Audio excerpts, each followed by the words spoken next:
ណាជាបឋមខ្ញុំប្រកាសណាសូមក្រាបថ្វាយបង្គំចំពោះព្រះជន្មបីនៃព្រះត្រៃរតន៍ដោយសេចក្តីគោរពនិងដោយសទ្ធាជ្រះថ្លាយ៉ាងក្រៃលែងក្រាបថ្វាយបង្គំចំពោះព្រះថេរានុត្តរៈគ្រប់ព្រះអង្គកណាគុណចាស់ចម្រើនពរញាតិញោមពុទ្ធបរិស័ទប្រុសស្រីទាំងអស់ដោយសេចក្តីរាប់អានយ៉ាងជ្រះជ្រៅនៅក្នុងវេលាគ្រាអាកាសពេលនេះខ្ញុំប្រកាសណាបានឱកាសក្នុងការចែករំលែកណាធ្វើនៅវីដេអូដើម្បីចែករំលែកនៅអំពីពុទ្ធដីការបស់ព្រះសម្មាសម្ពុទ្ធជាអង្គម្ចាស់នៃយើងនៅក្នុងពុទ្ធគាថាមួយកន្លែងដែលព្រះអង្គសម្ដែងអំពីទិដ្ឋធម្មិកប្រយោជន៍ណាគឺប្រយោជន៍នៅក្នុងបច្ចុប្បន្ន4យ៉ាងសម្រាប់អស់លោកអស់អ្នកពុទ្ធបរិស័ទប្រុសស្រីទាំងអស់ណាបានជ្រោយជ្រាបយល់ដឹងអំពីប្រយោជន៍ទាំងបច្ចុប្បន្ននៅក្នុងបច្ចុប្បន្ននេះឯងជាការប៉ុណ្ណេះញាតិញោមពុទ្ធបរិស័ទប្រុសស្រីទាំងអស់កណាគុណចាស់ណាញាតិញោមទាំងអស់គ្នា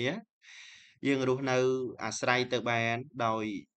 ជីវិតរបស់យើងយ៉ាងណាត្រូវមានប្រយោជន៍ណាប្រយោជន៍នេះសំខាន់ណាស់ញាតិញោមពុទ្ធបរិស័ទអញ្ចឹងដើម្បីឲ្យកាន់តែលម្អិតស៊ីជម្រៅថាទិដ្ឋធម្មិកថាប្រយោជន៍នេះប្រយោជន៍នៅក្នុងបច្ចុប្បន្នទាំង4នេះមានអត្ថន័យណាខ្លឹមសារយ៉ាងដូចម្ដេចសូមញាតិញោមពុទ្ធបរិស័ទកណាគុណចាស់គ្រប់ព្រះអង្គណាណានិមន្តនឹងអញ្ជើញទៅទស្សនានិងសិក្សាស្ដាប់ទាំងអស់គ្នាណា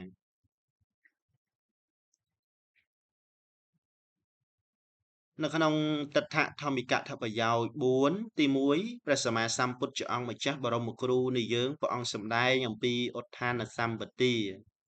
បានន័យសេចក្តីថាសេចក្តីដល់ព្រមដោយសេចក្តីព្យាយាមណាបានន័យថាសេចក្តីព្យាយាមខំប្រឹងស្វះស្វែងណាអាណានៅកិច្ចការនៅការសិក្សា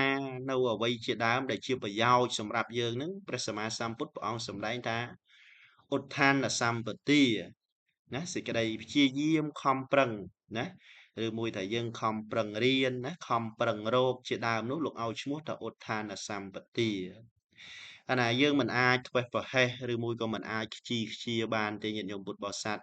ប្រុសស្រីទាំងអស់កណាគុណចាស់សូម្បីតែការសិក្សារៀនសូត្រក៏ដោយការណារកស៊ីចិញ្ចឹមជីវិតក៏ដោយបើសិនជាយើងមិនមាននៅសេចក្តីព្យាយាមណាគឺវិរិយៈនេះឯងគឺมันបាននៅភាពជោគជ័យឬមួយក៏ដល់នៅសេចក្តីដែលយើងប្រាថ្នានោះទេជាក់ស្ដែងខ្ញុំកណាលើកជាឧទាហរណ៍ដូចយើងចង់បានការប្រឡងមួយដែលល្អណាបានលទ្ធផលល្អវាមិនអាចកើតឡើងដោយគ្មានការខំប្រឹងព្យាយាមទេដរាបណាมันមានការខំប្រឹងព្យាយាមណាតស៊ូណាវិរិយៈណាជាដើមនោះឯងมันបានជោគជ័យទេអញ្ចឹងបានព្រះសម្មាសម្ពុទ្ធជាអង្គម្ចាស់ព្រះអង្គសម្ដែងថាត្រូវទី1ហ្នឹងគឺត្រូវតែខំណាព្យាយាមខំប្រឹងនឹងឯងទាំងការរកស៊ីការងារអីក៏ដោយណាត្រូវខំប្រឹងណានេះលោកសម្ដែងថាប្រយោជន៍ទី1ហ្នឹងគឺខំគឺឧទ្ធានសម្បទាដោយនៅក្នុង slide នេះខ្ញុំកណាណានេះលើកយកអំពីការព្យាយាមនៅក្នុងមុខរបរណាអាណាកិច្ចការងារ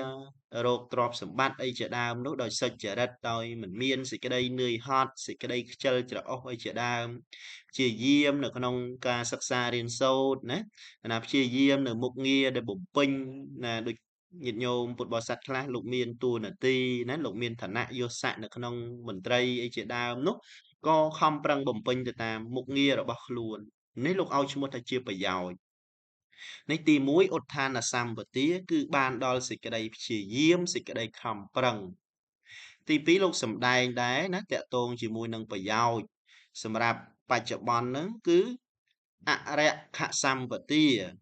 អរិយខសម្បទាបានន័យសេចក្តីថាកាលដែលបុគ្គលណាខំប្រឹងហើយស្វះស្វែងហើយព្យាយាមហើយណាមាននៅវិរិយៈហើយអាណាគឺត្រូវចេះរក្សាណាមិនមែនឧទាហរណ៍ថាញាតិញោមខំប្រឹងរកលុយណាអាណាធ្វើកិច្ចការងារសពគ្រប់បែបយ៉ាងទាំងឡាយតលដែលយើងបានរកហើយរកបានហើយដោយល្អហើយប៉ុន្តែយើងមិនបានទុកមិនបានដាក់ណាចេះការពារចេះរក្សាចេះចាយចេះវាយទ្របនឹងឲ្យត្រឹមត្រូវក៏មិនជាចម្រើនក៏មិនជាប្រយោជន៍សម្រាប់យើងក្នុងបច្ចុប្បន្ននេះដែរណាអាណាជាពិសេស បើសិនជានៅក្នុងជីវិតជាគូáណាប្តីប្រពន្ធប្តីខំរកបើសិនជាប្រពន្ធមិនចេះទុកមិនចេះដាក់ក៏មិនបាននៅសុភមង្គលក៏មិនបានដល់នៅសេចក្តីចម្រើនដែរណាគឺរកបានហើយត្រូវចេះរក្សាណាគឺចេះរក្សានេះឯងលោកឲ្យឈ្មោះថាអរិក្ខសម្បទាដល់ព្រមដោយសេចក្តីរក្សាចេះរក្សាណានៅទ្រព្យសម្បត្តិដែលខ្លួនរកបានហើយដោយប្រពៃ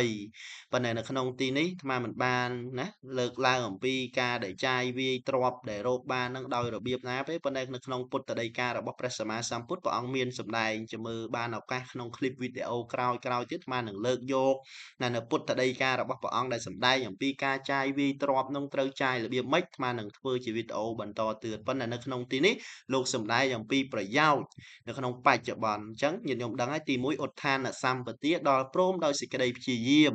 ទី2អរិក្ខសម្បទាដល់ព្រមដោយសេចក្តីចេះរក្សាណាទី3លោកសម្ដែងអំពីអាណាគឺកល្យាណមិត្តាណាមិត្តតាណាបានសេចក្តីថាការខ្សែគប់នៅកល្យាណមិត្តឬមួយក៏មាននៅមិត្តល្អញាតិញោមពុទ្ធបរិស័ទកណាគុណចាស់គ្រប់ព្រះអង្គមិនថាជាទ្រព្យសម្បត្តិអ្វីទេមិនថាជាចំណេះដឹងអ្វីទេញាតិញោមពុទ្ធបរិស័ទកាលណាបើសិនជាយើងណាមានហើយបរិបូរដោយចំណេះដោយទ្រព្យហើយប៉ុន្តែបែរជាមាននៅមិត្តមិនល្អដែលយើងឲ្យឈ្មោះថាបាបប្រមិត្តហ្នឹងណាអាណាក៏នាំយើងដល់សេចក្តីវិនាសសេចក្តីអន្តរាយដែរញាតិញោមអាណាជាក់ស្ដែងមកលើកឧទាហរណ៍ចោះដូចជាទេអាណាអាជាតិសត្រូវអាជាតិសតុណាដែលជាកូននៃស្ដេចណាញាតិញោមបរិបូរដោយទ្រព្យដោយសម្បត្តិណាដោយគ្រឿងបរិខាផ្សេងប៉ុន្តែចុងក្រោយធ្វើឃាតបិតាខ្លួនឯងដោយអំណាចនៃអីសេចក្តីលោភលន់ប៉ុន្តែសួរថាសេចក្តីលោភលន់កើតចេញមកពីណាថាកើតចេញពីការសែបគប់នៅទេវទត្តនេះឯងឃើញទេដោយអំណាចនៃការសែបគប់អញ្ចឹងប្រយ័ត្នប្រយែងដែរញាតិញោមពុទ្ធបរិស័ទកាលបើមានណាទ្របហើយចេះទុកដាក់ទ្របហើយប៉ុន្តែបែរជាសែបគប់មិនល្អមិត្តភ័ក្តិមិនល្អអាណាក៏វាមិនជាប្រយោជន៍សម្រាប់យើងក្នុងបច្ចុប្បន្ននេះដែរអាណាមិត្តភ័ក្តិជាការសំខាន់ណាបើសិនជាយើងសែបគប់ណានៅកល្យាណមិត្តអាណាវាជាការប្រសើរហើយសូម្បីតែព្រះសម្មាសម្ពុទ្ធជាអង្គម្ចាស់បរមគ្រូនៃយើងព្រះអង្គសម្ដែងនៅក្នុងមង្គលសូត្រណាដំបូងគេបង្អស់មង្គលទី1ព្រះអង្គសម្ដែងថាណាអសេវនាចពាលាណាំងណាការមិនសែបគប់នៅបុគ្គលពាលទាំងឡាយហ្នឹងក៏ជាមង្គលដែរអាណាកាលណាបើសិនជាយើងសែបគប់នៅបុគ្គលពាលនៅបាបប្រមិតហើយតែងតែដល់នៅសេចក្តីវិនាសទោះបីជាយើងមានទ្រព្យសម្បត្តិយសស័ក្តិឋានៈប៉ុណ្ណាក៏ដោយក៏ដល់នៅសេចក្តីអន្តរាយជាធម្មតាអញ្ចឹងទី3ហ្នឹងគឺការសែបគប់ណាត្រូវមើលត្រូវប្រយ័ត្នត្រូវប្រយែងចេះស្គាល់មនុស្សខុសត្រូវអាក្រក់ល្អយ៉ាងណាត្រូវចេះមើលណាកុំម្លែងណាចេះតែរាប់អានណាចេះតែរក្សាមិត្តទាំងដឹងថាមិត្តមិនល្អមិនអីជាដើមណាអាណាដូចពាក្យបុរាណខ្មែរយើងណា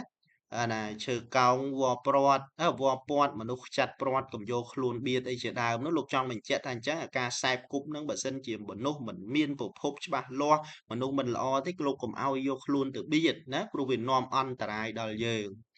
អាណាអ្វីត្បិតតែពេលខ្លះទៅយើងមានមិត្តភ័ក្តិជាមួយនឹងមនុស្សមិនល្អប៉ុន្តែខ្លួនយើងល្អទេ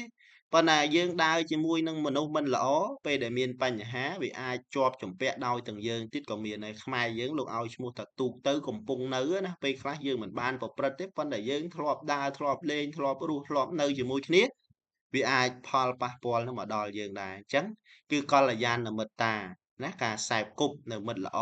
ណាមិនសែបគប់នៅបាបប្រមិតជាដើមណាធ្វើឲ្យយើងបាននៅប្រយោជន៍ក្នុងបច្ចុប្បន្នមួយទៀតលោកសំដែងណាប្រយោជន៍ទី4ណាអំពីសមាជីវិតាមានន័យថារស់នៅតាមសមាជីវៈណាការចិញ្ចឹមជីវិតសមគួរណាដល់ការរស់នៅនឹងឲ្យវាមានតុល្យភាពសមរម្យទៅនឹងប្រាក់ចំណូលអាណាចំណាយណាមិនលើសពេកណាមិនកំណាញ់ពេកអាណាមិនខ្ជះខ្ជាយពេករស់នៅមកសមល្មមទៅនឹងសេចក្តីត្រូវការរបស់យើងណាអញ្ចឹងបានពេលខ្លះញាតិញោមពុទ្ធបរិស័ទមួយចំនួនចំណូលតិចទេប៉ុន្តែចំណាយច្រើនសួរថាហេតុអីបានត្រូវចំណាយឲ្យវាច្រើនអញ្ចឹងថាបើមិនចំណាយអញ្ចឹងមិនទិញអញ្ចឹងចូលជាមួយគេមិនចុះប៉ុន្តែទាំងដែលការពិតទៅវាមិនមែនជាប្រយោជន៍សម្រាប់យើងទេពេលដែលយើងចេះចាយវាយទ្រព្យមិនល្អ